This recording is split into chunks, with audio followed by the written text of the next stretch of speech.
Hello, friends and family. Welcome back to another episode of Weekly Bazaar. I'm Jessica. I'm Montana. If you're new here, welcome. We've been waiting for you. We've been waiting. Where have you been? And just like that, the audience is gone. Bye. The end. So I wanted to shout out Lynn Cochran71. She's one of our listeners and she follows us on TikTok. I'm not sure if she follows us elsewhere, but I just wanted to thank her for her kind words and how she's encouraged us and said that we are very easy to listen to for hours. And I just wanted to say thank you for that because it's stuff like that that keeps us going. So thank you, Lynn. And by us, I think she means you. Because you have a very storytelling voice. Oh. Well, I think I just can't pronounce words half the time. We're a dream team. Come on, what are you talking about? But speaking of that, so sorry about another infamous series about the audio last week. My dumbass didn't even know my microphone was not plugged in. Like, you think it just never fails. It's always something, right? And you think at 37 I would have my life together, but like, no. Just don't expect me to have my life together. Well, we're really banking on the fact that people will find our mistakes endearing. That's why they gravitate toward us. Hey, who knows? Yeah, but they're probably like, at first you're like, oh, it's nice to see people not having their life together, making mistakes. And then like later, like, you guys seriously cannot get it together. No, we can't. Yeah. And it's even more upsetting because we actually had someone we recorded an episode yesterday with someone and it was a lot of fun. And it was our first guest, first official guest. Yes, and it was fun and he's great, so nice. And that episode will come out after the Aileen Wuornos series. And at the end of it, I realized my microphone was not plugged in. And that's when you realized, oh my gosh, it probably wasn't plugged in for the Aileen episode either. Yes. Because I was like, why is my audio like shit? And then I didn't even notice it till we were wrapping up. And I was like looking down and my cord was out. And I'm like, and I was looking up, looking down. I was like, I really hope they can't see pure panic on my face right now. He probably could. Probably. Spoiler alert, he's a psychic. I don't think he referred to himself as a psychic, though. Did he? He said he likes mystic. Mystic, yeah. Yeah. He's not a medium, he's a large. Yes, those are his words. So cute. And yes, so I apologize for calling you a psychic. Mystic. But it was a lot of fun. He was super nice. He's definitely got some skills. Yeah. Regardless if you believe in this stuff or not, he's definitely talented. So you got to give him credit for that. Yeah. But yeah, it was a lot of fun, and my audio was not up to par on that. I'm so sorry. It's just another day in the life. A weekly bazaar. Where this bizarre shit happens all the time to us. And it's not going anywhere. I can almost guarantee it. So buckle up and get used to it. No, so instead of saying I'm 37, my life together, soon I'll say I'm 38 and I still don't have my life together. Why do you let me out in the world? I don't know. Keeps things interesting. It's like an experiment to see what happens when I release you out into the wild. I'm like, oh, it's not good things happen. um, oh, but so speaking of Aileen Wuornos, I didn't realize she would get so much commentary, Yeah. especially on TikTok. Um, I don't want to say it's like an argument. Seriously. I'm talking here. Sorry. I don't want to say it's a good conversation that's people have a lot to say about. So you have one side of the fence where people don't think she's a monster and truly a victim based on the card she was dealt, and then you have people that say, "No, I have no sympathy for her because she was a monster and she killed people." And then others are like, "Well, I felt sympathy for her childhood, and then as an adult, no sympathy." Mm-hmm. So it's just interesting that I don't know. And then one person just said like she was completely a victim. She was not a monster at all. And I'm like, okay. This is why we're doing a deep dive here on her Yes. because there's a lot of controversy around her and she's both to me. I She is agree. a victim, but as a victim does not give you the right to kill other people to make them your victims, This is no one of matter those what your things. childhood was. Two things can be true at the same time. That's how I feel. It's like, yes, she was a victim, but yes, she was also a monster, in my opinion. I don't think she was truly a monster. I think we call her a monster because, in my opinion, since about 90% of killers are men, Mm-hmm. we kind of forget that men can be victims too. Mm-hmm.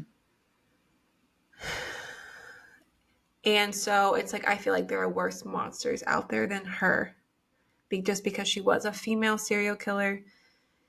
But yes, men are victims, and this is what our episode is going to be. We're going to talk about the men that she killed. But after her first John, that's when your sympathy, at least for me, kind of went away because she's killing a lot of innocent men just so she could support her lifestyle so her girlfriend wouldn't leave her. That's not a reason to kill. I mean, you shouldn't kill anybody. Right. But that was her main reason to kill these men was because she wanted to keep up with the lifestyle. She didn't want her girlfriend to leave her. She needed money. She just wanted to rob them. And she could have just robbed them and gotten their money because a lot of men are going to report that they were robbed by a prostitute, right? So she could Mm-hmm. have gotten away with that. Yeah, So she didn't have to go the final step and kill these men. it's true. So that's when my sympathy for her dwindles. But yeah, there's a lot of I didn't realize there was so much controversy around her. But I'll let you decide listening as we go on. Definitely childhood. She's a true victim and I have the Oh yeah. biggest sympathy for her. And like we said, if she even had a loving family, I truly believe her life would have been different Mm-hmm. and she wouldn't have killed anybody. I agree. And again, like I've said in previous episodes, a lot of the times I think that's what happens with these killers is it does stem from their childhood, unfortunately. And they don't have the coping skills to make better choices, and it just unleashes the beast, I guess, which is Yeah, really and sad, but at the same time, it's one of those things. Like, you should never kill, but and a lot of people have really bad childhoods and they don't end up killing anybody. mm-hmm. It's just I can see where it's very controversial. Well, that's what we like to see. You like to get people discussing what we're covering. So it's really cool that they're doing that. Yeah, I Keep it woke up up. this morning and it was like, all this stuff. And I'm like, oh my God. I was like, what happened overnight while I was sleeping? That always happens with when we post stuff, especially if it really takes off. Like, it still doesn't really take off at first. And then it's like a surprise. All of a sudden, people start viewing it and engaging with it. So just never know. I'm like, okay, here we go. Maybe me going into victims might change your mind, or maybe you always thought she was a monster if you thought she was a victim. Because also, too, I think people just watch the movie Monster. Mm-hmm. And so they're also taking information off that. And I'm like, Yeah. well, it's not entirely accurate. Mm-hmm. Just from what I'm reading, it's not far off, but it's like things are done differently. And so you can actually see her going through this. And that's where you have sympathy for the character. Like in You, right? Mm-hmm. You ever watched You? Mm-mm. You told me a little bit about it. Where he literally is a psychopath serial killer, but women find him hot and they feel sorry for him because it's from his point of view. And so they're like rooting for the bad guy. So I feel like that's how Monster is. They're rooting for her. Mm-hmm. Even if she kills these, her victims or whatever. Yeah. So. Yeah, and I'm sure it's easy to empathize with her if you've gone through something similar too, because you And as a probably woman, it is easier to, empathize with yeah her, especially for people that have been, you essayed. know, yeah, or have Yeah. had, incest in their childhood. And Mm-hmm. it's all just dark, dark stuff. Yeah. Well, I'm excited to hear part 2. Well, that's the only update I have is my audio that I'm stupid. I think the only update I had was just the fact that we recorded with our first ever guest, and very excited for that to release.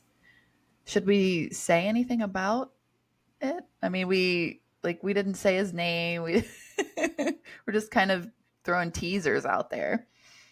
But maybe we We're should just just gonna keep keep. it that Yeah, way. I think we're just gonna keep it teasers. Stay tuned. Dun dun Dun, dun. dun.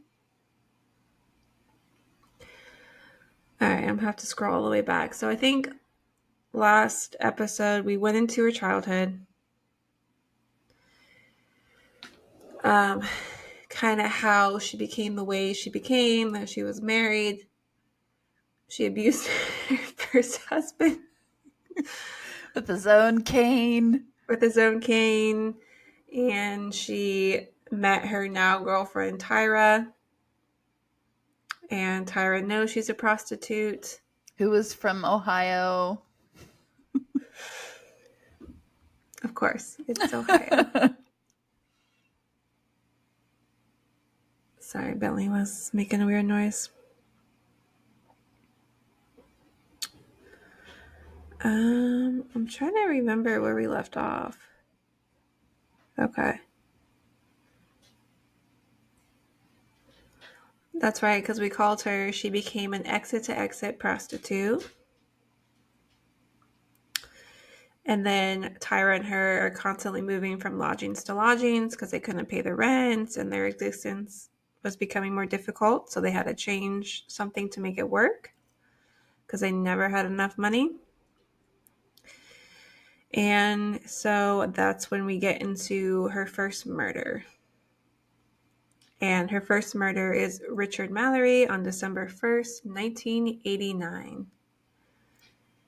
And this is what she said about Richard Mallory. So after I go on each victim, I'm going to tell you what she said about the victims. Okay. All right. The So tricks. she remembered each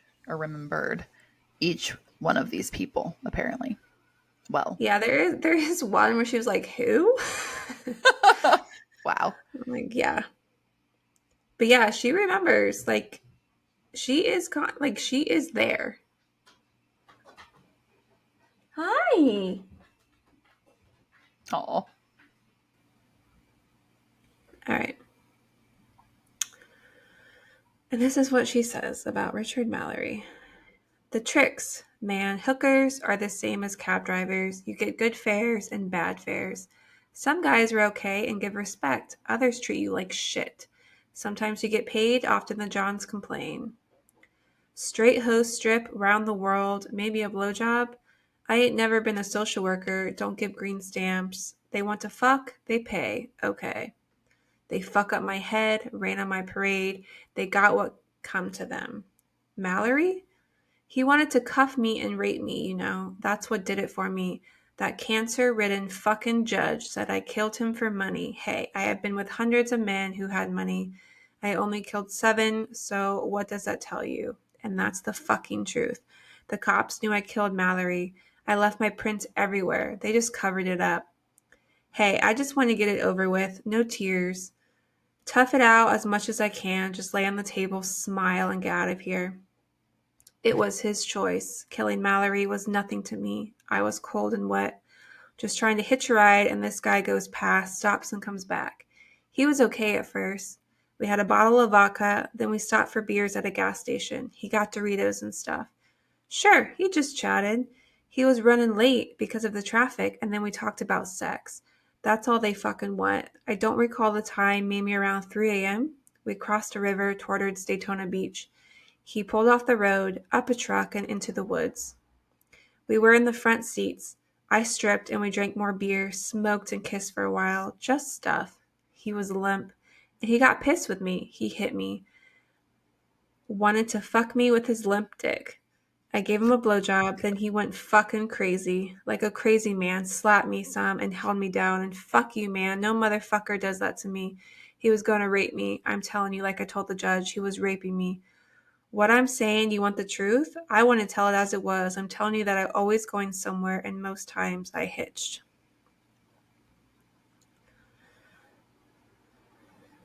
And I'm still going to quote what she says. I should have put not spoiler, a trigger warning at the beginning of this. I forgot again. Yeah. That it's going to get vulgar. Well, I mean, it's the nature of the beast here. Yeah, but it's kind of interesting getting into her mind and her perspective. Mm-hmm. So, a ride. There are thousands of guys and women out there who'll say they give me a ride and got on just fine, you know. They gave me no hassle. I'm a good person inside, but when I get drunk, I just don't know. When I'm drunk, it's don't mess the fuck with me, you know. That's the truth. I've got nothing to lose. What's the truth? I was always short of money, so I guess sometimes I brought up sex. Mallory wanted to fuck straight off. He was a mean motherfucker with a dirty mouth. He got drunk and it was a physical situation, so I popped him and watched the man die. Spears was made out to be a nice, decent guy. And that's her other victim. That's she shit. is a sailor, man. I know, she's like, he had a dirty mouth. I'm like, did I say the F word every other sentence you said? That's shit. He wanted a quick fuck. He bought a few beers and wanted a free fuck. See, that's 3 F's in one sentence. It reminds me of Boondock Saints, where the most F words said in one scene is based in that movie. Rocco? This is how I feel in it, this long ass quote. Oh my god, that is the best freaking scene ever.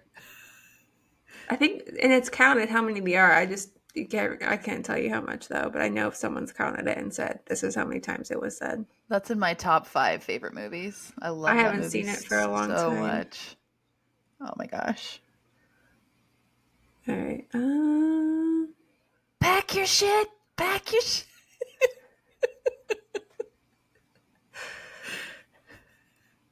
Oh, okay. All right. I killed your cat, you druggy bitch. I don't remember any of this. Oh my god, I do. Whew, okay. This is about Aileen. Okay, sorry. Not Boondock I Saints. just love Rocco so much. Okay.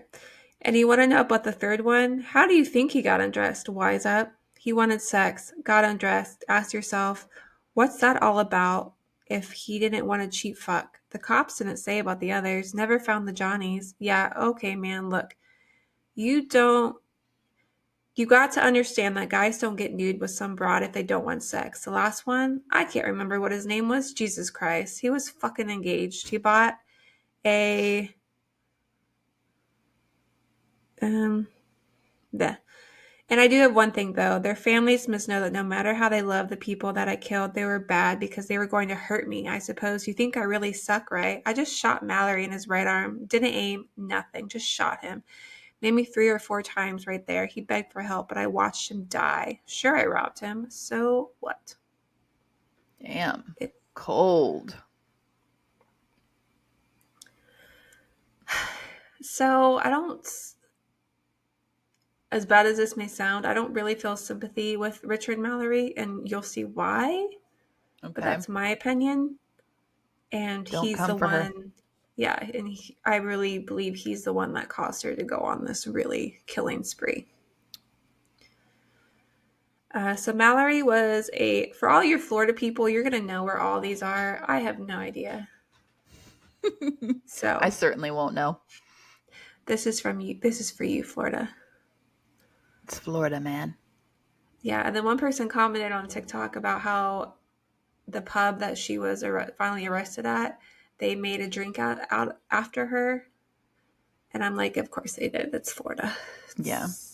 That's a bold move. Yeah. And then when we get to that part, I can go back and see what he's commented, what the drink was. So, all right. Mallory was a 51-year-old owner of a Clearwater electronics repair business and used to close up shop abruptly and disappear for a few days at a time on binges of heavy drinking and perverted sex. It was his secret life. He had no male friends. He was extremely secretive, and he was a paranoid loner. It has been claimed that Mallory changed the locks to his apartment many times in the 3 years before his death. He employed staff only long enough to clear the backlog of work that occurred during his disappearances and let his workers go once his repair orders were up to date. And unbeknown to the jury, the only constants in Mallory's life, apart from his unexplained absence from work, were heavy alcohol consumption and insatiable desire for sex. He used the services of hookers, visited strip joints, and he was seriously into hardcore pornography, where he also used drugs. And apart from a recent girlfriend, no one, including the jury at Lee's trial, was aware that he had served the better part of 10 years in the Maryland State Mental Institution for attempted rape. See, he could have escalated into his own monster. I mean, he was a monster, it sounds like, but like, who knows? He could have just kept going until he eventually killed someone. If this is his track record. He doesn't sound like a good guy at all. So this is where I'm like, especially if her life was in jeopardy, I probably would have done the same thing. Absolutely. I believe that it was self-defense in this case. Okay. He was in serious financial straits. Bankruptcy loomed over him and his company. He owed very serious money. The sums included $4,000 in rent for the business and on his apartment. The credit card companies had closed his accounts and business transactions were now all in cash. He was due to be swept up, closed down, and evicted by his landlords because he had squandered all of his money on deviant sex. He liked power over women. He liked to abuse them, to tie them up, handcuff them, bite them, and knock them around. To him, street women and those who flaunted their bodies were up for the treatment. Yeah, he is not a good egg. No, so you kind of like foreshadow here. So when Mallory didn't show up to open his shop on Monday, December 3rd, 1989, his staff and clients didn't think much of it. As far as friends went, there was no one close enough to him to even notice he was gone. That says a lot, too. Yep. It was until the cops turned up at his business saying that they had found his abandoned Cadillac outside Daytona that anyone knew anything was wrong. And earlier in the week, before he was killed, Mallory confided in a customer that he hated being around Clearwater with the people gossiping behind his back. But the truth was that his criminal record meant it was a place where he had to keep his nose clean. So basically, he had to get out of Clearwater. He could kind of do what he wanted. So on his home turf, he had to treat the hookers and bar girls right. To him, he thought they were all whores, but Mallory had to keep out of trouble. If he slipped up, he would be back behind bars. This seems like such a common thing among like killers that they like to target ladies of the night. Mm-hmm. Why? Because I think because maybe a lot of people unfortunately don't know they're missing. Like they don't have a lot of family. They're on drugs. And so when they go missing, it's not, a red flag. Mm-hmm. And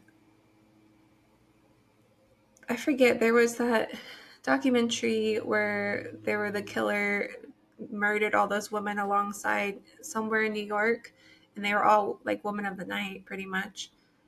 Most women of the night, not all of them, but a lot of them didn't have families. Like anyone noticed they were missing, that's why they went missing for so long. But the ones that did were like, they fought to find the killer because they just know, they're like, I know in my heart my daughter would never do this. This is not like, I know she's dead somewhere because this is not her normal behavior. Mm-hmm. But that's my guess why they target them. Yeah. I was watching what's that series on Netflix right now? It's like Long Island, I think, that was happening. I think that's the one I'm talking about. Yeah, that's what I thought. Yeah. And it's like a 3-part series. We watched it. Mm-hmm. It's actually funny because during that investigation, they exposed a lot of the corrupt stuff going on within the system. And so a few of them were arrested. I'm like, good. Yeah.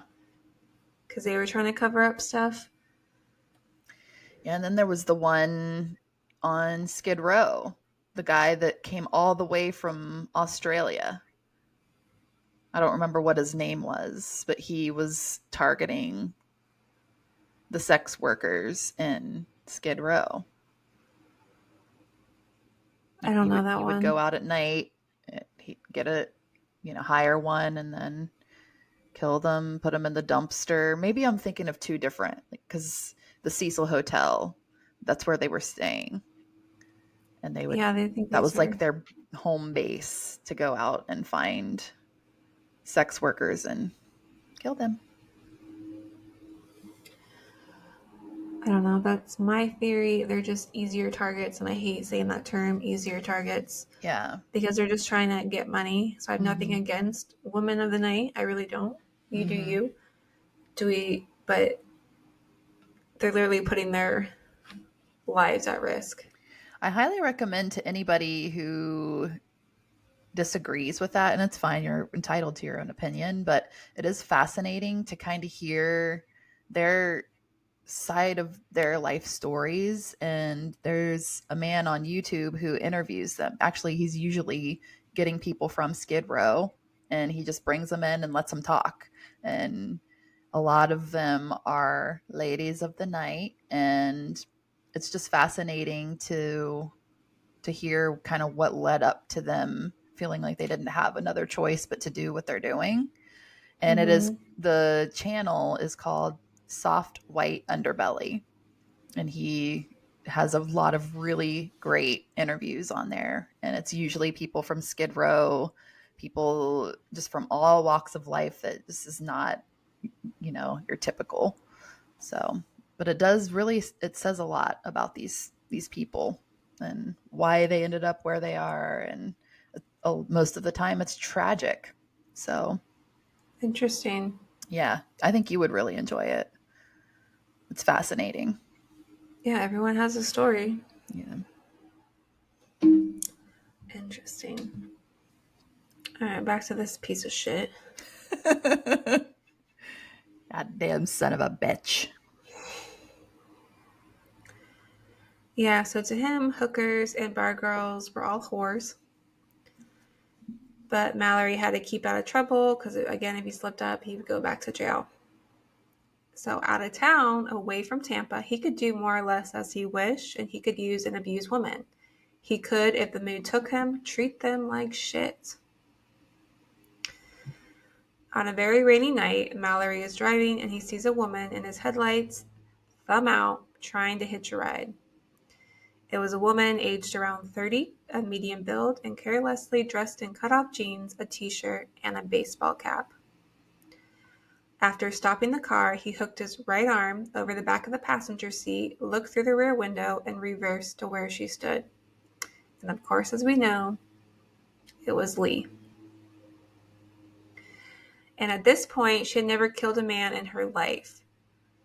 She had been drinking way down in Fort Myers.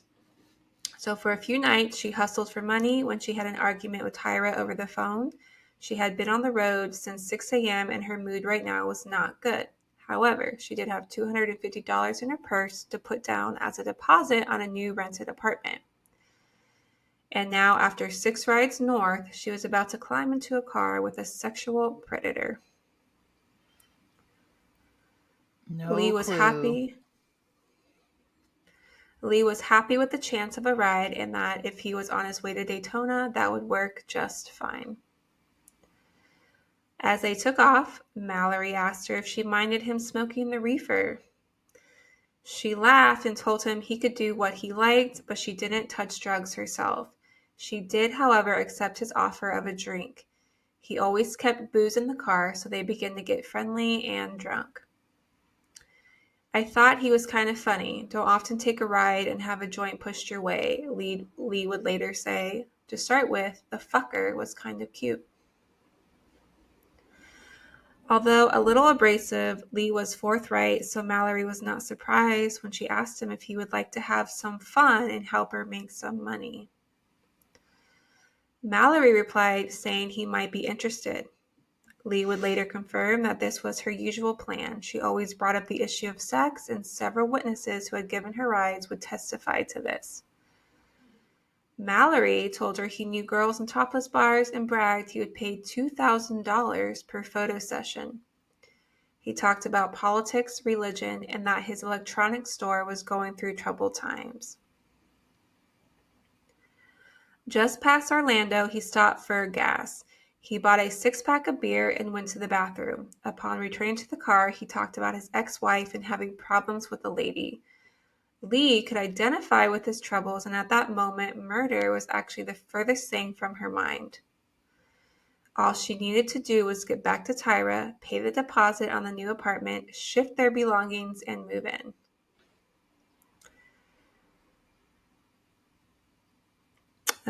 Okay. So, my rates were easy to understand, even for a drunk, Lee said. Head for $30, $35 straight.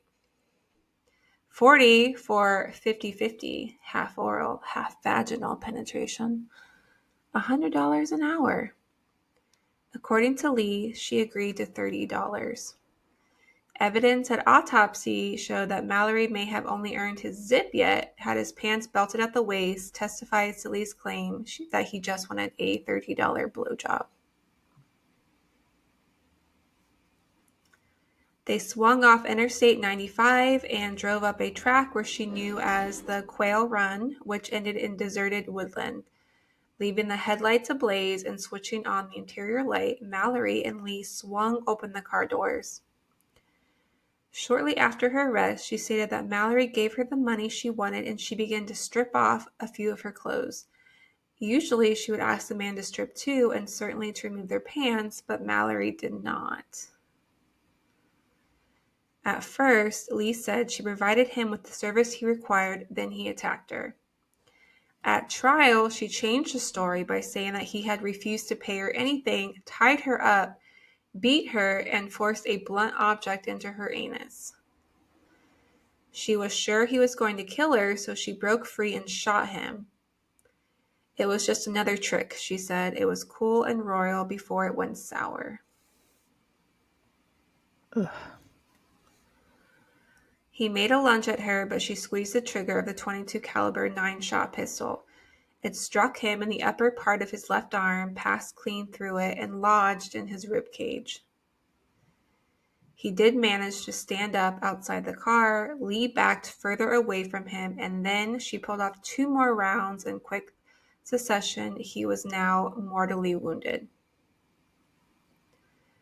Meanwhile, Lee coolly got dressed and chose what she liked among his belongings. Then she squatted down and watched Mallory's wheezing till it finally stopped. Ooh, geez. The next day, Mallory's Cadillac was found suspiciously abandoned near John Anderson Drive in Ormond Beach, a short distance from where Lee and Tyra were staying. Deputy John Bonavere and County Deputy Sheriff John Bondy were out on routine patrol when they stopped to examine the vehicle that was parked. 2 doors were open, the interior light was on. Peering inside, they noticed what appeared to be blood stains behind the steering wheel, but there were no signs of either the driver or any passengers. Officer Bondy added during his testimony later that the vehicle's ignition keys were not in the switch, but numerous items were found a short distance from the car. Partially buried in the sandy soil was a blue nylon wallet containing Richard Mallory's Florida driver's license, miscellaneous papers, and 2 long expired credit cards. There were also 2 plastic tumbler glasses, a half-empty bottle of Smirnoff vodka, an empty bottle of Budweiser, and a red car caddy, along with several other items, all of which suggested that Mallory had not been alone. An examination of the driver's seat revealed that it had been pulled as far toward it as it would go into a driving position, which would have been extremely uncomfortable for a man of Mallory's size. And there was a trail of items leading down the track to the main road.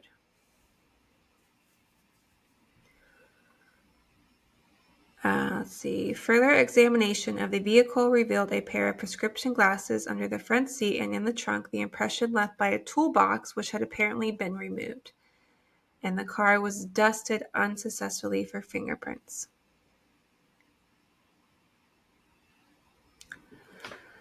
And the next find came a few days later on Wednesday, December 13. Jimmy Bonci and James Davis, who were out scavenging for scrap metal along a dirt road off Interstate 95, had found Mallory's corpse at a spot roughly 5 miles across the river from where his car had been discovered. And the body was 5 miles? 5 miles. Dang. And then the body was like so skeletonized from the collarbone to the top of the head, and wild animals and insects had already gotten to it. So pretty much what laid the rest of the decomposing corpse was under a piece of cardboard and only the finger showing. It was fully dressed in jeans and a pullover and the belt slightly askew. And Detective James Malady, who arrived shortly after the body was called in, noted that the pockets of the jeans had been turned inside out, and a set of dentures lay on the ground next to the corpse. But it was several months of investigation into Mallory's lifestyle is where they learned all the things about him that I went over earlier. And honestly, the police are the only ones that seem to care about his murder. No one that knew him, including his family, didn't care. I'm surprised that the police cared. They dropped the ball a lot in this whole entire investigation, but it's kind of like after Lee's arrest, they're kind of like, oh yeah, that sucks.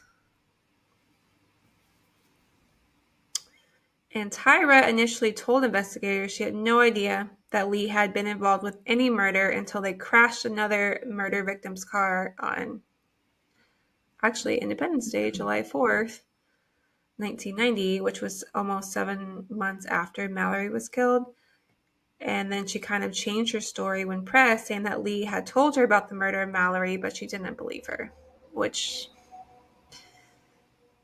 Tyra knew exactly what she was doing. Yeah. I'm just going to say that right now. She knew about Lee's shit, so. Absolutely. How could you not? Come on. Well, I mean, I guess that does happen too. But the fact is, Tyra knew about the murder of Elise Richard Mallory because Lee told her about the murder that she committed of Richard Mallory. And in fact, she told her the very same day Lee had killed him. Lee gave Tyra a scarf and jacket belonging to Mallory. It had Richard printed inside the jacket collar, and she showed her a camera, a radar detector, and a toolbox which had mysteriously come into her possession.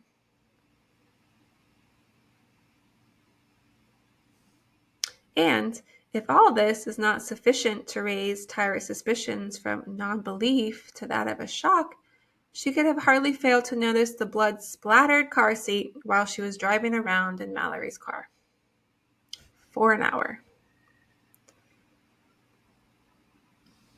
So you tell me. Yeah, bitch knew.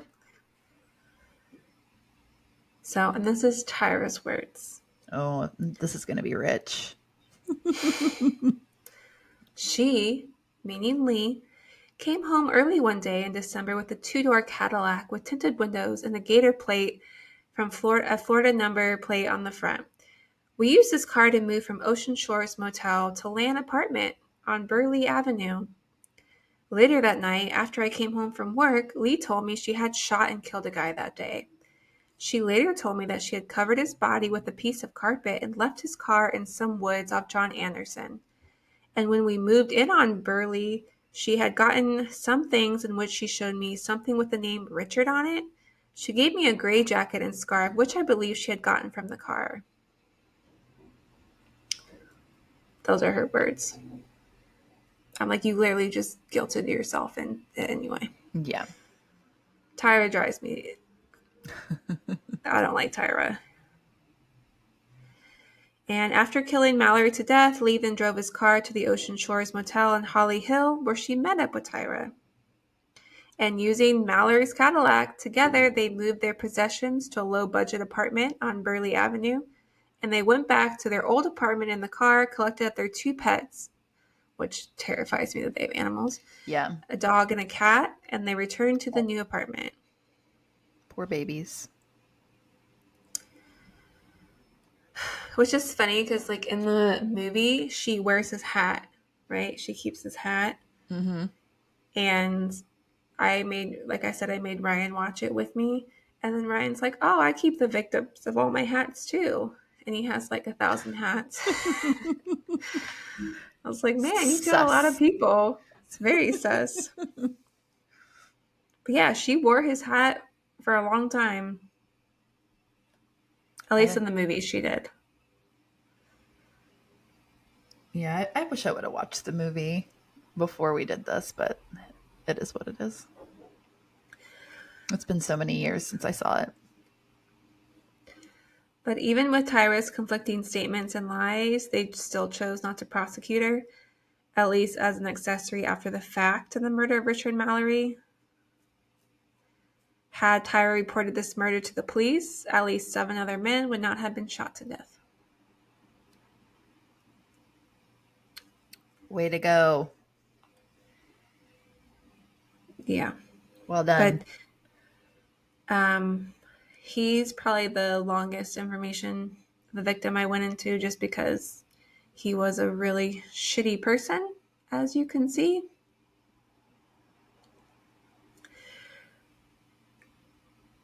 And if what she said in her testimony is true, that she was self-defense, then I think she had every right to shoot him. I agree. But this is where we kind of spiral. Her next victim is David Spears. He was murdered May 19th, 1990. And as you'll see with the victims, their dates are getting closer and closer together. So like that one, Richard, happened in December, and then now we're going into May 1990. David Spears. And this is what she says about David Spears. We were getting nude and everything, and we were screwing around and all that stuff, getting drunk and everything. And then he wanted to go into the back of the truck, and all I remember is that I think there was some kind of a lead pipe or something like that, and we were in the back of the trunk. And when I got back there, he started getting vicious with me, and I jumped out of the truck, and he jumped out of the truck, ran to the door, opened the door, grabbed my bag, grabbed the gun out, and I shot him, quick as possible. I shot him at the tailgate of the truck, and then he ran around to the driver's side, trying to get in the truck towards me, which was weird, towards me, and I just ran into the truck toward him, and I thought, what the hell you think you're doing, dude? I am going to kill you because you were trying to do whatever you could with me. And I shot him through the door. And then he was kind of went back, and I went right through to the driver's side and shot him again. And he fell back. And that's all I remember on that one. It seems like maybe she started to get a little bit delusional. Like, I don't believe that's what happened. Yeah. Yes. Like maybe in her mind, she was thinking they were attacking her or trying to harm her when they actually were not. This is where I believe she does have PTSD. Mm-hmm. And you can clearly see here that with the murders that keep happening, it's like she wants to be the one in control. Like she finally wants to be the one that has the power and in control. And then because that man, Mallory, tried to rape her, she thinks all these men are going to do the same thing. Mm-hmm. And like maybe he was going to the back of his car to get something. And in her mind, she's like, oh my God, he's going to get something to kill me. Yeah. And it could have been something completely innocent. Yep. Seems like that's the case for sure. And 43-year-old David Spears, he was said to be ideal, practical, predictable, honest, and hardworking, and he was a man that you could count on.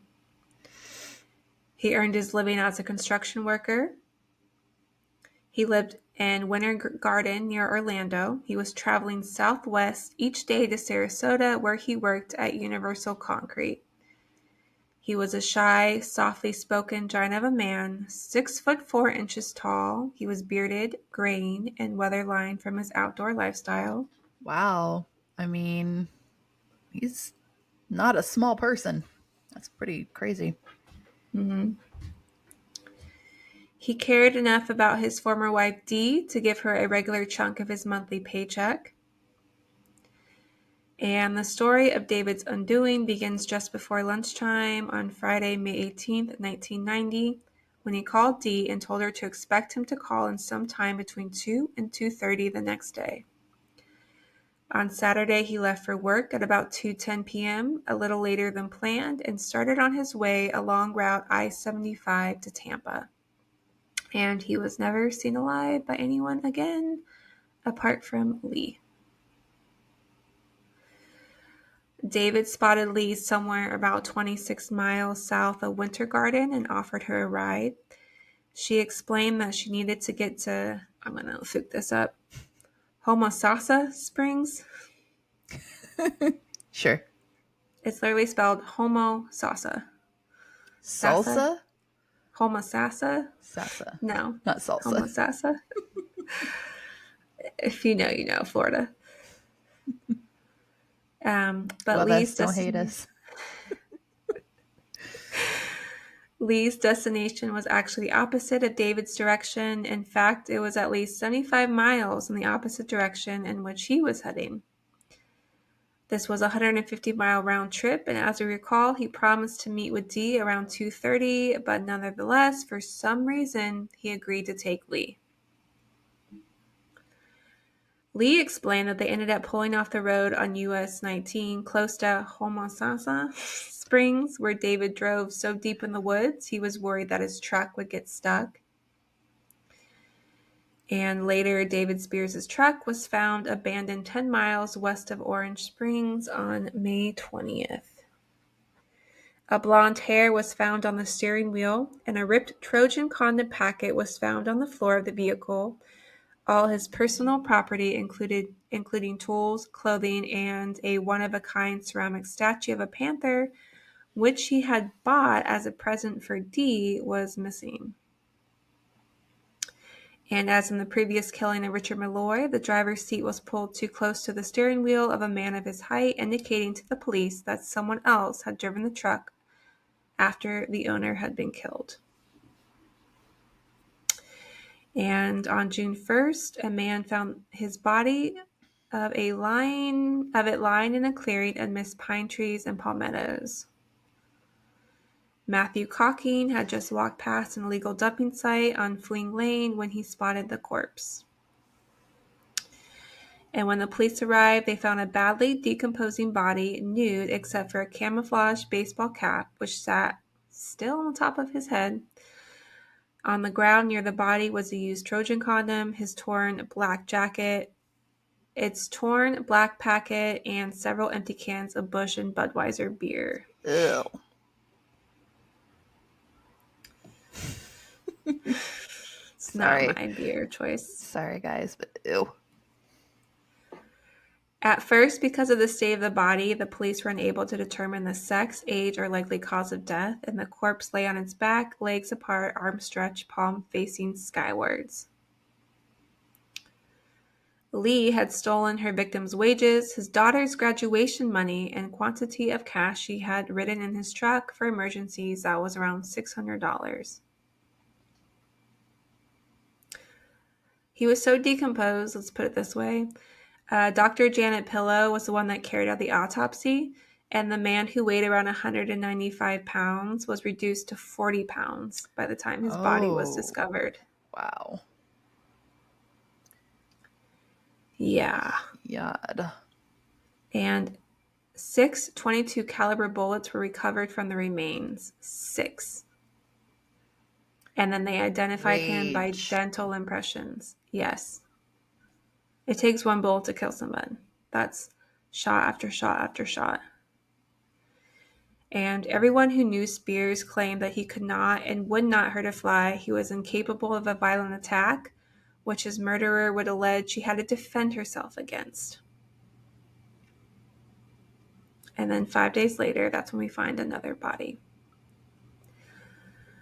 So maybe he did pick her up for sex, especially the fact that he was nude. And even if he did, if he was just going to pay for sex and move on with his life, doesn't mean he was going to do anything else. Right. And maybe she was, maybe she's telling the truth and she was just defending herself, self-defense. I think it's more PTSD. The fact that he was nude and she took 6 rounds into him, meaning she got him in a vulnerable position and then shot him and robbed him. That's how I see it. Yeah, I don't really think, I'm not an expert in assaults, but I can't imagine it's common for a man to strip completely before he decides to do something like that. I feel like it's very vulnerable. Yes. And quick, like you gotta think fast. I think she probably gave him the spiel of what she was going to offer him. He agreed to it. She had no intention of going through with it. Mm-hmm. He got naked, and then she said, sorry, this isn't happening. Shot him, took him. Yeah, he was completely vulnerable at that point. I was just about to say something about it, too, and I don't remember what it was. Him being vulnerable? Well, that's the last thing I said. I don't know if that'll jar he your was a memory. single guy, right? Because it said his ex-wife, D, he still cared for her, took care of her. I'm like, you're a single guy. You want to pay for sex? Go for it. Whatever. Yeah. And I think that's what he just did. He stopped, picked someone up, went in some booty, and then unfortunately he took his life. Didn't see it coming. No. But yeah, like I said, 5 days later, that's when they find the third victim. It's crazy. And that is Charles or Chuck Cuscardin, murdered either the 21st or 22nd of May in 1990. And this is what she said about it, Chuck. That guy, huh? The drug dealer, he had $20. He wasn't going to give me any more money. The one with the 45 on top of his hood, he crawled in the back seat and I crawled in the back seat and he said, "You fucking bitch," and all that stuff. And I thought, you fucking bastard. I shot him in the back seat and then I got out and kept shooting. I shot him more than over 9 times because I was pissed when I found the 45 on top of the car. Yeah, at this point, there's no excuse. Not at all. Well, I think now she's just finding excuses. Mm-hmm. Like, oh, well, I saw his gun, so he was going to kill me with that gun. And so I shot him.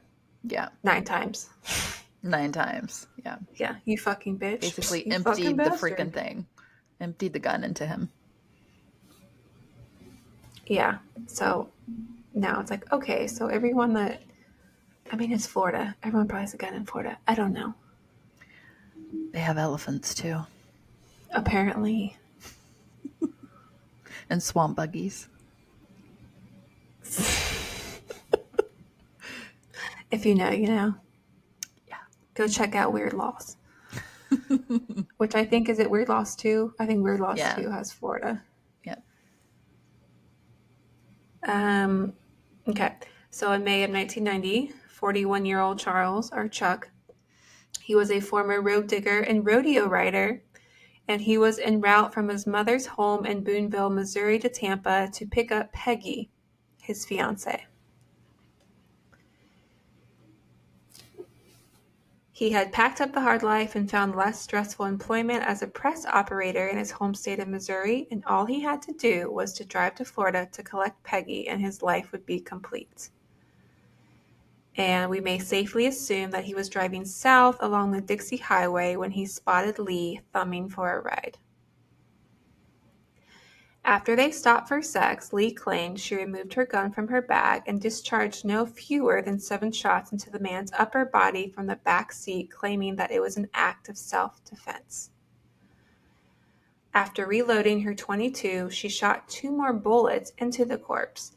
The reason she gave for this cold-blooded and dreadful act was that she had found his .45 caliber handgun on the hood or trunk of the car and was enraged to further violence by the thought that he may have planned to kill her. I don't think that's the case, but... No. I do believe that he had a gun, but it doesn't mean that he was planning on using it. He probably just had it in his car. Yeah, I think at this point she's just incredibly paranoid. I agree. From what she went through. So. And of the murder herself, we only have, obviously, Lee's account because dead man can't really talk, right? Yeah. And so she informs us of what she said took place. And at first she argued that the killing was in self-defense, and then she changed her story, saying that she killed him just for the money. And during the last few days of her life, she told Nick Broomfield off camera that she had indeed killed all of her victims in self-defense. Get your story straight, bitch. And Chuck's naked body was found 23 miles short of his destination on June 6th. The corpse was covered with foliage and a green electric blanket, and the autopsy showed that he had been shot, like we said, 9 times in the chest with a .22 caliber handgun.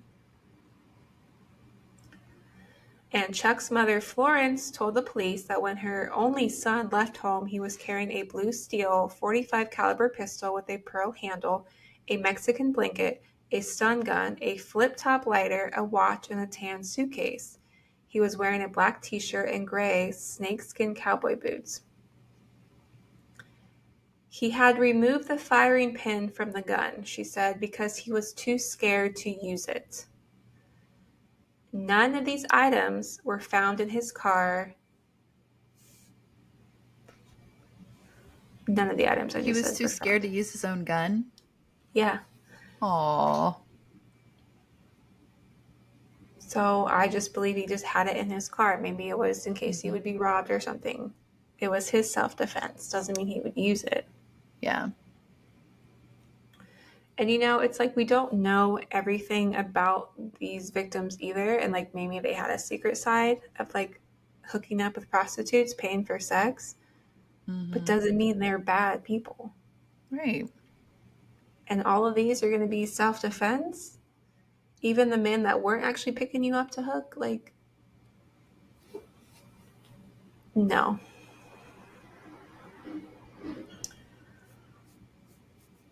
Okay. And this is the forked, Jesus. The fourth victim, Peter Symes or Sims. He was murdered June 7th or 8th, 1990. I feel like there had to be a part of her that enjoyed this too. Oh, absolutely. Like I said, Otherwise, I it think would she not be liked the happening. power that she was in control of these men instead of the one always being not in control. Yeah. Ugh, what a mess.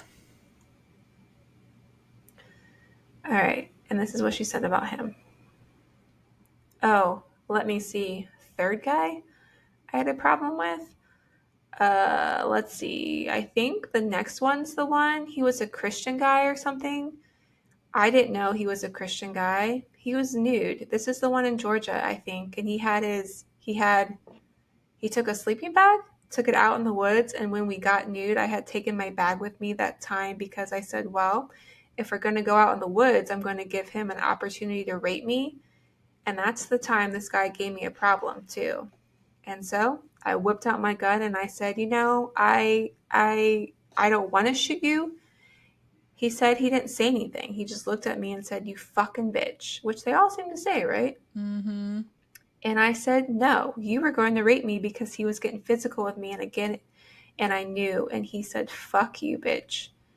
And started to come at me. And he was, trying to get the gun from me and stuff. We're struggling on that one. And he tried to get the gun from me and stuff.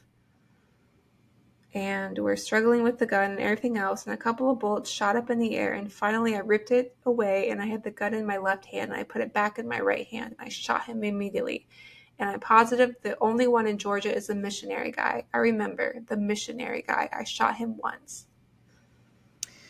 I could see this, like the way this actually went, and it was probably the fact that she was probably freaking out saying, you're gonna rape me, you're gonna kill me, or whatever. And then a natural response would be, you crazy bitch, or no I'm not, or whatever, and then trying to disarm her, but she's twisting it to fit her narrative. Dang. Delusional. And I feel like the reason if they went out in the woods is because she wanted to go out in the woods with the blanket. And it's like the missionary guy, so the guy that was probably just trying to do missionary. I don't know. Yeah. And in the movie, if it's the same victim I'm thinking of, which is him, where like they go out in the woods and like he's just literally just taking off his clothes because he was like, are you sure, like we have to do it all the way out here? And she's like, I just don't want anyone to see us and stuff. And he's just this old guy, he's just simply undressing, and she's like, I bet you want to beat me and rape me. And he was like, no. He's like, I know you just want to hurt me. And he was like, no. So he started to get dressed, and then that's when she just shot him. Yeah. Seems like she tries to instigate or like make things escalate, like push their buttons until they snap or something. But And in the movie, it was funny. I don't know if it happened or not, but she pulled out in the woods with this guy, and then he was really nervous, and and then she was like saying the same thing. She's like, "I bet you want to hurt me, like beat me hard," and he was like, "No." And she's like about to pull out her gun, and she just kept saying all this stuff about hurting her, and he was just like, "No." And then he's like, "I've never done this before." Oh my And then she felt so gosh. bad for him. She just pulled out his wallet, took money, and then you just see her give him a hand job, and then that was it. I kind of remember that. Yeah. Yeah. But it seems like she's always the one like, yeah, I bet you want to do me dirty. I bet you want to spank me and hit me and all this stuff. And they're like, no. And then she kills him anyway. Yeah. Because I think she thinks all the Johns now are just like Mallory. Mm-hmm. Seems so. But Peter was actually deeply religious. He was easygoing, and he was considered a real gentleman in every respect. He was a 65-year-old retired merchant seaman living on Florida's east coast near Jupiter, Martin County, and he had found the Lord many years previously. And early in the morning of Thursday, June 7th, 1990, which is actually the same day Chuck's car was found. Wait, so he's the missionary guy Mm-hmm. that But found the Chuck, Lord, but he's picking up. yeah. Okay.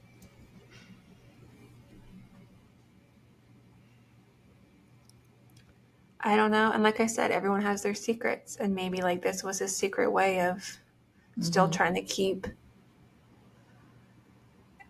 It's like, I'm not trying to defend, men paying for sex, but it's like, if that's what their intention was only to do and move on with their lives, do they deserve to die for that? Exactly. No, No. because that's two consenting parties. Mm-hmm. Like, do you want the money from me if you have sex or anything? And they go, yes, I will. That is our agreement. That's two consenting people, right? Mm-hmm. It should never go into the next level of killing somebody both ways. Agreed. But yeah, so on the morning of Thursday, June 7th, 1990, which was the same day Chuck's car was found, which is the victim previously to Peter, a neighbor saw the part-time missionary placing luggage in a stack of Bibles into his 1988 silver gray Pontiac Sunbird. They assumed correctly that he was off on another of his trips to spread the word. On his travels, he intended to visit relatives in Arkansas and then drive up to New Jersey to visit his sister, and he promised his wife that he would phone later in the day and she would never hear from him again. But the guy in the movie, the one I was talking about, I don't know if it's this one or not, that she shot in the woods where she was saying all the dirty stuff, like, and he was married, like he had a ring on, but then when she like opens up his wallet, like his wife's in a wheelchair, and it was, I don't know, it was just a very sad scene. I didn't like it. Mm-hmm. It sounds sad. Like you said, spiraling out of control. Mm-hmm. So the most direct route would be to join the Florida Turnpike near his home, then cut up through the center of the state until he joined I-75 near Wildwood, which was Wuornos County. Wuornos Country, sorry. Basically her territory. And after her arrest, Lee admitted that she was very drunk when Peter stopped on I-95, though it was more likely to have been along I-75 where it crosses the Florida Turnpike in Marion County. She vaguely recalled crossing a state line in his car, but could not remember if it was Georgia or South Carolina. She claimed that Peter became threatening during a sexual encounter in the woods, so she shot him. Which is also really sad. His body remains undiscovered, so it just lies rotting somewhere in the pine woods of Georgia. Oh, wow. And the mystery of the sudden disappearance of Peter took a bizarre twist. Weekly Bizarre. On Wednesday, July 4th, when a silver gray Pontiac Sunbird, not a red car as portrayed in the movie Monster, careered off County Road 315 near Orange Springs, Florida, just 10 miles east from where Lee dumped David Spears' truck. The car shot round a bend, skidded sideways, and smashed through a steel gate and a barbed wire fence, shattering the windscreen before coming to a rest in the undergrowth. With steam hissing from the radiator and a slow deflating tire, the car was doomed. Rhonda and Jim Bailey, who were sitting on their porch drinking lemonade and enjoying the sun, witnessed the accident. Do you remember this in the movie? No. Where they crashed the car? I don't. The elderly couple observed two women stagger out of the car. Lee, whose arms were bleeding from the cut sustaining the crash, started throwing beer cans into the woods and swearing at her fellow passenger, who said very little. The Baileys said that the woman grabbed a red and white beer cooler from the back seat, still arguing, staggered off along the road. At the approach of other cars, they would dash into the woods and hide, only to reappear after the vehicles had passed. When the coast was clear, they returned to the car. When Rhonda, went over to offer help, the blonde begged her not to call the police, saying that her father lived just up the road. The two women climbed back in the car and with the same difficulty managed to reverse it on the road and drive off. And within moments, a front tire went flat, and with the car now disabled, Lee and Tyra had no option other than to abandon it. They pulled off the rear number plate. Lee had done it the same thing with Chuck's vehicle and threw it together with the car keys into the woods before walking away. A passing motorist, thinking that the woman might need help, pulled over and also offered assistance. He noticed that the blonde was not only bleeding, but also very drunk. When she asked him for a lift, he thought better of it and refused, making Lee to become very angry and abusive. The man drove away, but he phoned the Orange Springs Fire Department and told them about the two injured women. 2 emergency vehicles were dispatched to the scene, and when they arrived, Lee denied that they had been in the car. "I don't know anything about the accident," she said. "I want people to stop telling lies and leave us alone." At 9:44 that night, Trooper Ricky responded to the emergency call and found the car. It was not until almost 2 months later that the homicide detectives learned exactly where the Sunbird had first crashed or heard the account given by Rhonda and Jim Bailey. 2 months. Marion County's Deputy Lawing was dispatched to investigate the abandoned smashed-up vehicle. The vehicle identification number was checked, revealing that the missing Peter Sims was the owner. Bloody prints were found in the vehicle, and there were bloodstains on the fabric of the seats and on the door handles.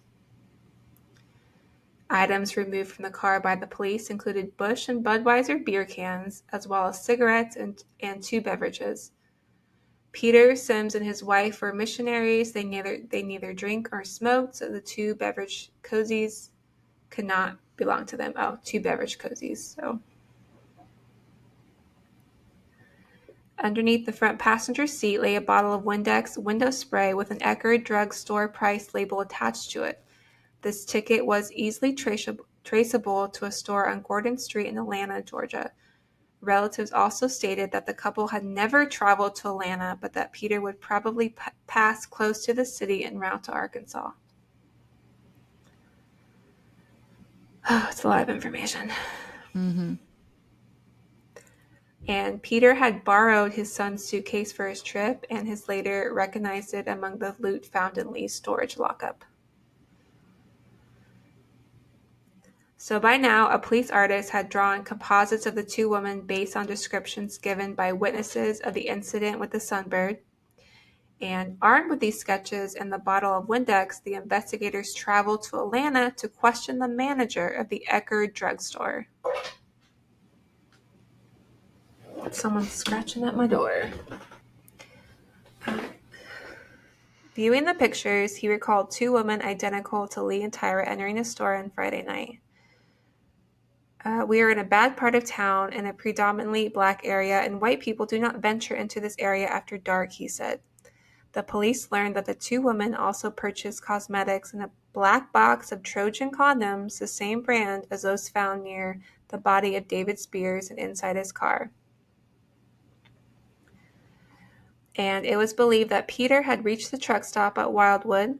He would have been tired, in need of a gas top up and refreshments. So it is while here that's believed that he was just approached by Lee and Tyra, who had just purchased the beer and the 2 cozies.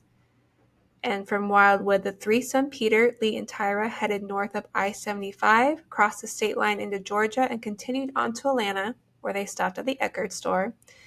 And we know that the 2 women were at the Eckerd store on a Friday night because the manager identified them from the composite drawings. But whether Peter was still alive at this point or was murdered shortly afterwards, we may never know.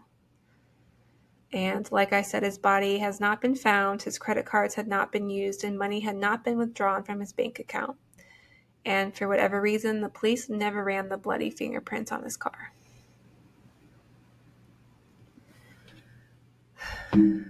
Which also puts Tyra at the scene. Literally at the scene of the crime. And because remember, she's like, well, I only knew about Richard Mallory because Lee told me about that one. Mm-hmm. She's a liar. So she was there, people. Lies. So many lies. So that is Peter's murder. And he was number what, 4? Yeah, he was the 4th victim.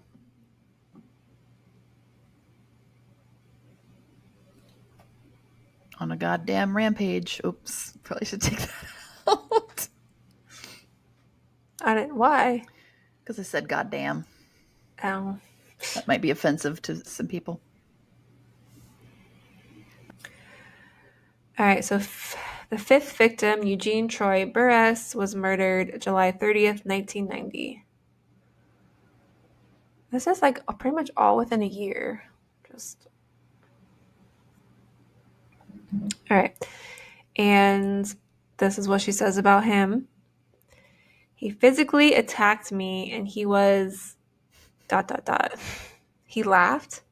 He pulled out a $10 bill and said, "This all you fucking deserve, you fucking whore," like that. And I said, "Wait." And then he threw the fucking money down and I was standing in front of the truck here and he had the door open.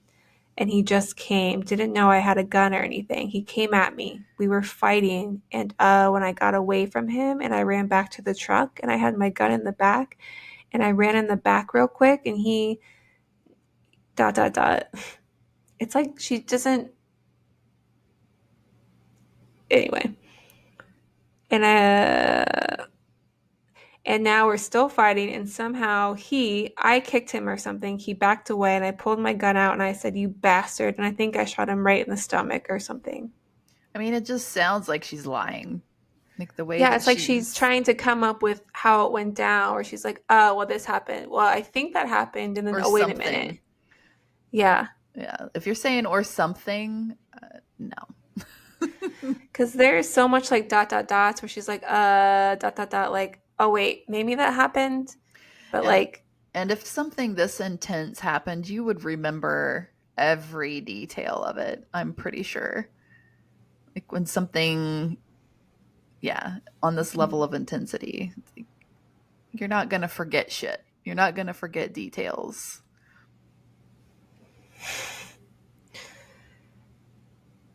It's just frustrating. I'm just like,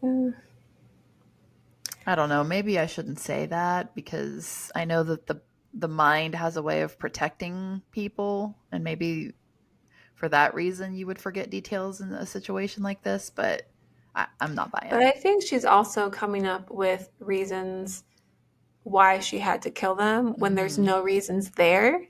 And so she's like, well, and she's just I think fumbling. this happened or something. Yeah, that's it. That's like, she's fumbling over her words. Mm-hmm. Is what you notice in these quotes. Like it's kind of like all over the place because that's a very good point. She's fumbling. Yeah. On reaching that information. Let's see. Eugene, or Troy Burris, celebrated his 50th birthday on January of 1990. He was a short, slightly built, blonde-haired man. He was employed as a part-time salesman in Ocala, a resort town in northern Florida where he lived with his wife, Rose. Ocala, I don't know if I'm saying that right, is just 15 miles from Orange Springs, close to where the two women crashed Peter's car. And on July 30th, 1990, Troy left for a business trip. He would be traveling the Daytona route, which took him to several customers throughout Central Florida. His last planned stop was to have been Salt Springs in Marion County. When he failed to check in with his office after work, his manager was concerned. She started calling around the various customers and discovered that Troy didn't show up for his last delivery. So she knew that something was very wrong. If he had broken down, he would have phoned in or used the American Automobile Association to help him out, but he had done neither, so she immediately went out to search for him. That's when you know you're a good employee. Oh, yeah.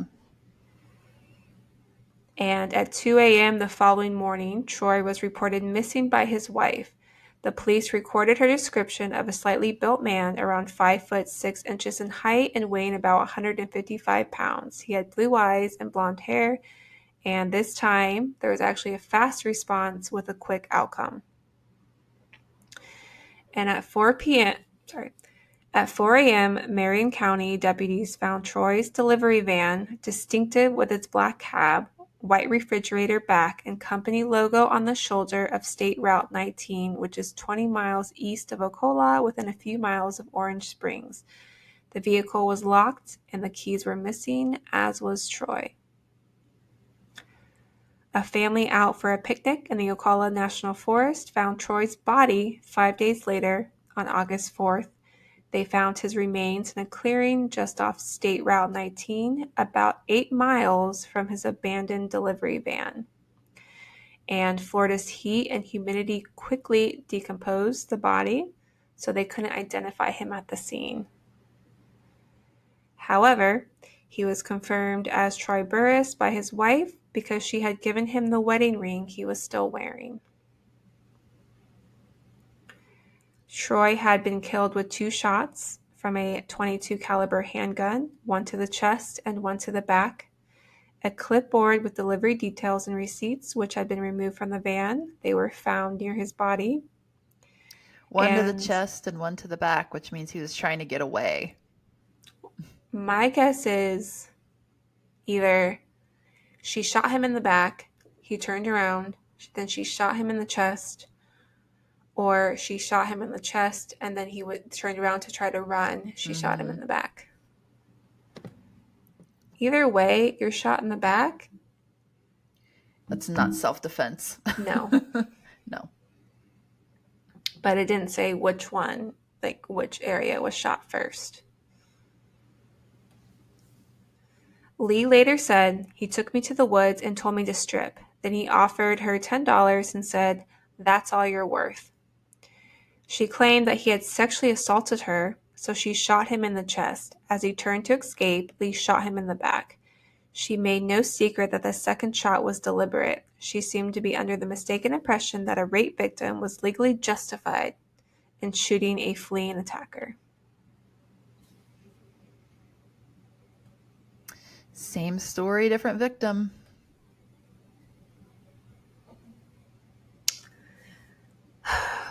And like in the movie, some of the victims were literally just picking her up for a ride. They're like, "Yeah, I'll take you down the road. I'm heading that way." Yeah. And she had 7 total? Mm-hmm. Okay. And so that's Troy's story. I think he was just honestly in the wrong place at the wrong time. Sounds like it. I think he was just trying to be nice. And then maybe, according to her, maybe she was honest in saying that she shot him in the chest. He did try to turn to run, and that's when she shot him in the back. Mm-hmm. Yeah, he was trying to get away. That's my opinion. Mm-hmm. And now we're going to get into her next victim, which is Curtis, or known as Corky Reed. He was murdered September 6, 1990. And then all she said about him was, Corky Reed? What the fuck are you talking about? Oh, this is the one she couldn't remember. Yeah. Oh. That's it. That's all I have about what she said about him. Wow.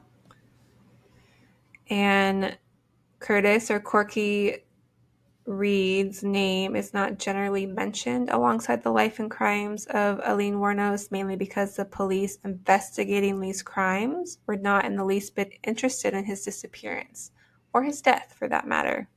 Because he was just a nobody? Like, nobody? Yeah, even she said, who the fuck are you talking about? Huh. That's kind of strange. I mean, you should care about every death. Yeah. That you're investigating. Corky, I don't understand. Like, make it make sense, right? Yeah. Corky used to be an engineer, and 20 years after he vanished, he had plunged 6 stories and he survived. I'm sorry. What? 20 years, yeah. Before he like. Let me say that again. Okay. Corky used to be an engineer, and 20 years before he vanished, he had plunged 6 stories and he survived. But he was seriously injured. No, I don't think so. Okay. I think it was like a job site. Yeah. Gotcha. But he was seriously injured from it, obviously. So he had been cared for by his sister and her husband Jim, and they owned a car dealership. And when he eventually returned to work, his wife had left him, and now he was alone, living a sedentary lifestyle, which revolved around the TV, his sister, and her husband Jim. And every Sunday without fail, he would call to see his mother. It was Thursday, September 6, 1990. Corky had just cashed his paycheck, and he called in to say that he was off for a long weekend to visit his friend Ray, who lived at Cocoa Beach, and he would then continue on to Orlando for an appointment with his doctor. Doesn't sound like, I mean, he's got people that love and care about him. Like, why was he thrown under the rug like that? I don't know. It's so strange. Because they just think he was like a nobody. He had experienced a slight stroke several months prior and needed to check up. And after the checkup, he would see his mom. So that was his plan for the day. So that sounds like he was very vulnerable then. Like he had some disabilities. Yes, he was disabled. And so shame on you. Corky said goodbye to his sister, and she never saw him again. And on September 9th, Deanna, which is his sister, was surprised to receive a call from her mother. She said Corky had not arrived. And at first, there seemed to be no immediate reason for concern, but soon changed when Corky's work called to say he didn't show up for work. Mm-hmm. So Deanna immediately visited Corky's home. His clothes and his badge was there, but there was no sign of her brother and his car. So they called the police department, and they were advised to wait 72 hours before filing a missing person report, which was the usual procedure in such circumstances. So the family took matters into their own hands, and within 48 hours, over 2,000 flyers were printed and sent out. 500 people went looking for the missing man, but there was no response. And unlike all of Lee's other murder victims whose trips had been lengthy, Corky's drive should only been about 15 minutes. He would have headed out west on the Beeline Expressway towards Orlando, which was 25 miles away. But a few days later, on September 11th, Corky's white 2-door car was found, and it was found in a parking lot near I-95, where his mom and his sister, they drove out there immediately, and they were expecting to find the Orlando police at the scene, which they were just in fact met by a security guard instead in the parking lot. The security guard told him that he was concerned because it had been there for several days, and he did call the police about it, but that's when the police just called his mom and his sister. But obviously the police didn't come out. They just called them.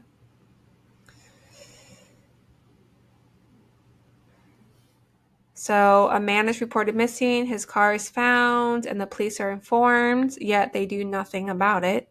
And for reasons unknown, his mom elected to drive the car back to their own parking lot, trying as hard as she could to preserve any fingerprints, evidence, and route.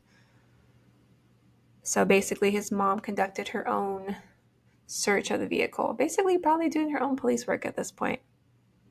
That happens far too often. Keys to the car were on the floor, along with a torn Trojan condom packet and empty cartons of cigarettes.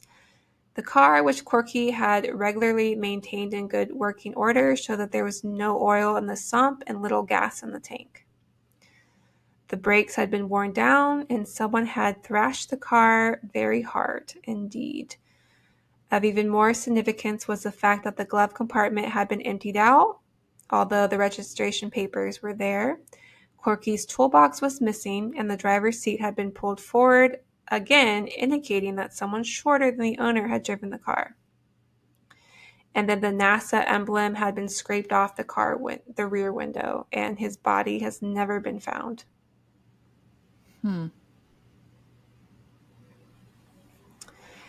And shortly before Lee's trial for the murder of Richard Mallory, Corky's mom and his brother-in-law were invited to look at some property which was held at the Marion County Sheriff's Department. It had been confiscated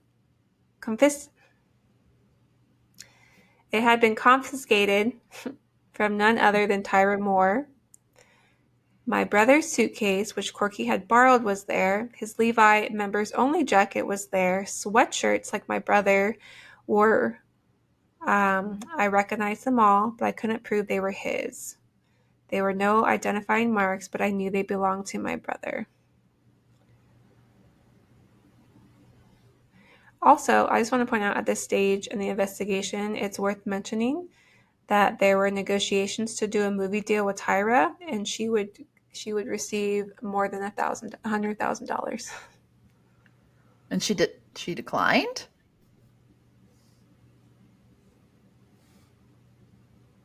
Did she do it? I don't know, because I don't know. Oh. I just want to point out while Lee's on trial for these murders, they're like, hey, we're going to pay you, someone that knew about the murders and did nothing to help. We're going to try to give you a movie deal. How is that not effed up? Twisted. But yeah, so Corky's body was never found, yet they got the evidence that these stuff belonged to him because they recognized him, but they didn't really do anything with it. What do you think about people who are kind of like Tyra, where they know things were happening, they were possibly even there when things happened, but they're granted immunity if they testify against who they were with? Like in her instance, it would have been, Lee. If she would testify against Lee, she'd be granted immunity, things like that. I think it's awful. Well, I feel like they didn't need her testimony because Lee didn't deny any of the killings. Yeah, she said that it was all self-defense, but she still said she killed these men. I guess I'm just generally speaking, not necessarily this case, but cases like this where there's an accomplice who maybe didn't carry out the actual murders, but they were there and are granted immunity if they are willing to testify against the perpetrator. Okay. I don't think they should get immunity. I think that is ridiculous. They should get some type of punishment because they didn't do anything to stop from people being killed. And in this case, she got the benefits of the stuff that Lee stole. You know, she got their stuff, she got their money. They would sell the victims' properties for money. Yeah. And Lee would use the money on Tyra for their lifestyle. Yeah, so she was absolutely benefiting from this, from these people's deaths. And in some cases, they're like, why didn't I say anything before? Because I was afraid they would kill me and everything. But it's... I mean, look at Ted Bundy's girlfriend or wife or whoever at the time. She's the one that turned him in because she had a hunch that he was killing these women. You know, like in that case, yes, I believe you should get immunity because you were a part of it. But if you're a part of knowing what's happening and you're benefiting from it, no, you need to be punished as well. Because you're not physically killing these people, but you obviously know it's happening and you're not doing anything to stop it. And you could have stopped her or them from killing more victims. Like you could have put it into it, but you didn't. You chose not to. I don't know. I understand that it's not black and white, but it's just frustrating the situation that you knew she knew about everything and she was benefiting from it and kept benefiting from it.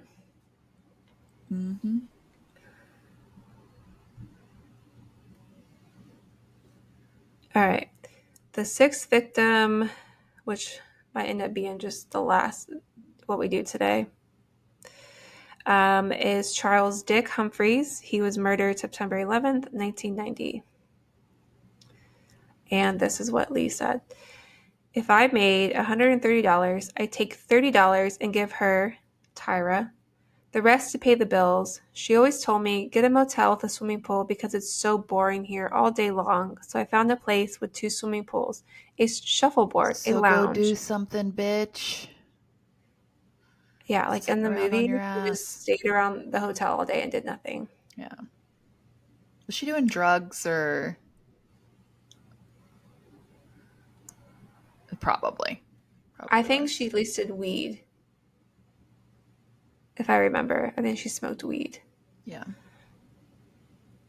So I found a place with 2 swimming pools, a shuffleboard, a lounge, and a store with beer. The problem was I wasn't supporting her. As richly as she always wanted a brand new car or I rented one. She wanted clothes. She wanted an apartment with plush furniture. I've got to have my things, she said. So materialistic. I brought home $300 every 2 weeks, but it wears you out, constantly taken to all those men staying up. See, again, I told you she mainly was just killing these men to keep up with the lifestyle that her girlfriend wanted because she didn't want her girlfriend to leave her. What power did she have? Did she have the golden... the golden pussy? The golden conch. Which, again, remember I mentioned that their relationship wasn't even about the sex to Lee. It was more like the love she felt that Tyra gave her. It's true. That's right. That was probably not even genuine. No. She just wanted her money. She was using you for a place to stay. Yeah. Because she's fucking lazy. Fukin. We're beyond Fukin in this episode. At this point, yeah. Charles Humphreys was said to be a decent man. He lived in the East Coast city of Crystal River, which is located about 7 miles north of Homosassa, along US 19, and he never made it home from the last day of work at a Somerville office at the Florida Department of Health and Rehabilitation Services. And Somerville, probably saying that wrong too, was right in the center of Lee's territory. He was 56 years old. He had formerly served as a police chief in Alabama. He was now an investigator specializing in protecting abused and injured. Oh my God.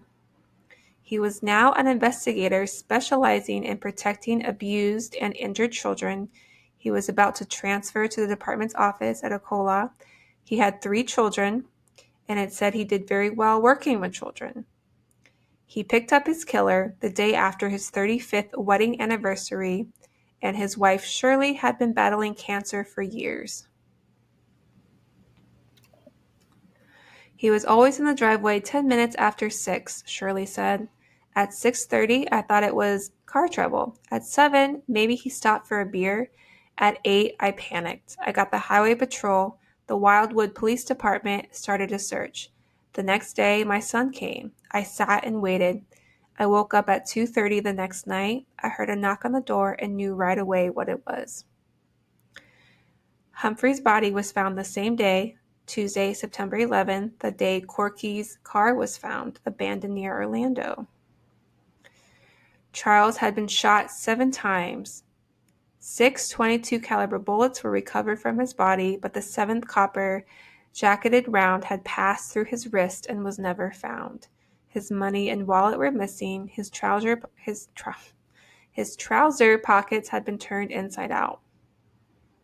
His car was found later on Wednesday, September 19th, some 70 miles to the north. It had been backed into a space behind an abandoned Banner service station at the intersection of I-10 and State Route 90, which is basically about 15 miles south of the state line of Georgia. The license plate, keys, and a bright yellow Highway Patrol Association bumper sticker had been removed from the car. And during an initial examination of the vehicle, little things like his ice scrapers, his maps, his personal papers, business papers, and warranties, his favorite pipe, and the newly carved wooden tray up on the dashboard was also gone. The killer left 1 can of Budweiser beer under the passenger seat, yet the police never dusted the can for prints.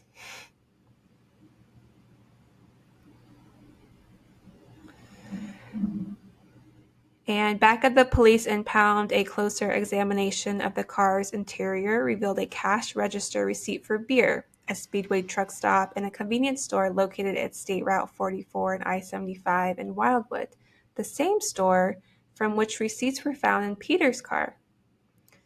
The receipt was time-stamped 4:19 p.m., September 11, 1990, and that was the day that Humphreys had disappeared. The clerk, who had been on duty at the same time, could not identify the man, but did recognize the composite police sketches of Lee and Tyra.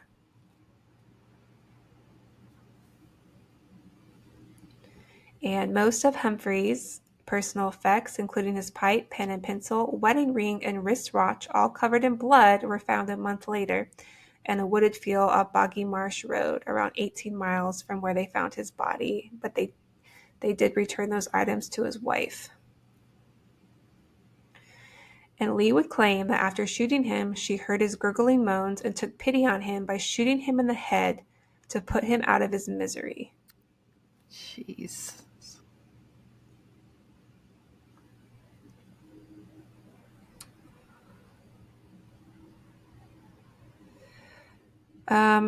So basically,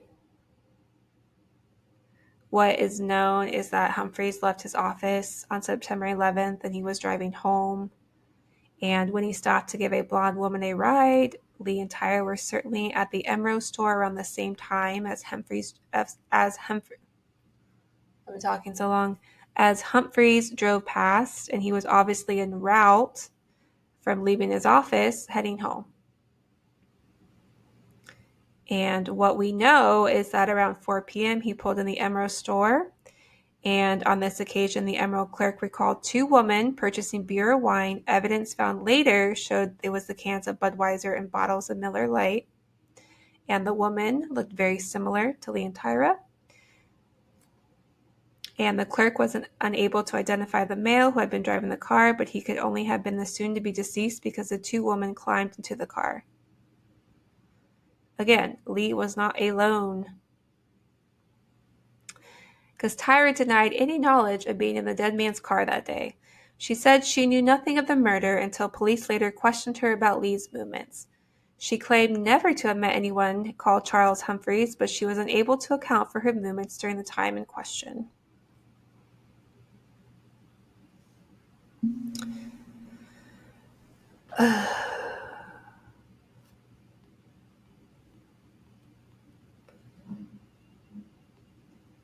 That's a really long quote from Tyra. I think we're almost at 2 hours here. Mm-hmm. So I think we'll get into the quote from Tyra going on into the next episode. But I just want to say that she denied knowing who he was, but there is witnesses that saw her get in his car. If only DNA was a thing back then. I think it was probably right before. I think, was it like 95 when DNA started to what am I looking for here? Like the forensics evolved enough to where DNA could be used in cases like this. It wasn't great, but it was a start. So I wonder if that was available at that point, if they would have been able to tell that she was there, because her DNA would have been found in the vehicle.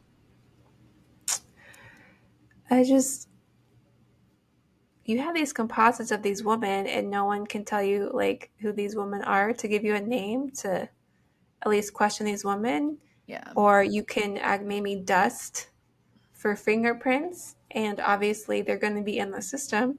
Mm-hmm. So I also think that she got away for so long too is because the police dropped the ball on quite a few things. Yeah, and it seemed like they didn't really care all that much. I don't know. And maybe it's different because there's like all these middle-aged men, they're being murdered. Okay. Yeah. Maybe it'd be different if it was a white woman, you know? Maybe. I don't know. It's very frustrating. So, like I said, I stopped feeling sympathy for her. Yeah, I'm not feeling any sympathy. Not at this point. You know, and I don't know if this one was, because I don't really know which victim is which in the movie, but one just like picks her up and she's super drunk and she's like, I'm just trying to get home to my kids. And she shows him like this fake picture of her kids. And he's like, well, I can certainly help you if you need money, but obviously not in that sense. He was like, I can help you get to your kids. There's a, you know, me and my wife have an extra bedroom where you can come stay, spend the night. Ow. And then she just pretty much pulls a gun on him and he's like, you know, you don't have to do this. I was just trying to help you. I have a grandchild coming, like things like that. And she just like shot him in the back of the head. She made him get down on his knees and she shot him. Yeah, at this point, it's completely meaningless at this point. She's just doing it to do it, it feels like. Because she's just trying to me, it's just, she's just trying to keep up her girlfriend happy. And that's the only way she knows how to get money. And yet she can't just rob them. Mm-hmm. Why do you have to kill them? Yeah, why'd she have to go that far? Yeah, and I think like he was hanging on to the Bible and stuff when it was sad. I don't like that scene either. It's just really sad. Yeah, that movie's heavy. Heavy. Yeah. So, I mean, this is where it's controversy. I don't know if you still feel sorry for her, if you truly believe that all these men were trying to hurt her. She's a monster. It's your opinion. Yeah. But obviously there's going to be a part 3. I've done a lot of talking in this episode. Would you like me to close it down since you've been please. talking this whole time? Yes, I'm tired, please. You've been a trooper. And if you're still here, you're a real one. Thank you so much for joining us again for another episode. We really appreciate each and every one of you. You can find us on all the social medias at Weekly Bazaar Podcast. You can email us at weeklybazarpodcast@gmail.com. Let us know what you think. Do you think she's a monster? Do you think that she is a victim? Do you think that she's both? We would love to hear what you have to say, and continue commenting, on our reels as well. We love to see that. And you can support us on Patreon. It's $5 a month, patreon.com/weeklybazaar. We really appreciate it. It helps to keep us motivated to keep going. And again, thank you so much for your kind comments, letting us know that we're worth listening to. I know it can be difficult sometimes, but we do really appreciate all the support. And if it's weird, we're going to talk about it. Bye. Bye. Okay. I don't know what that was. It just reminded me of your Chihuahua growl.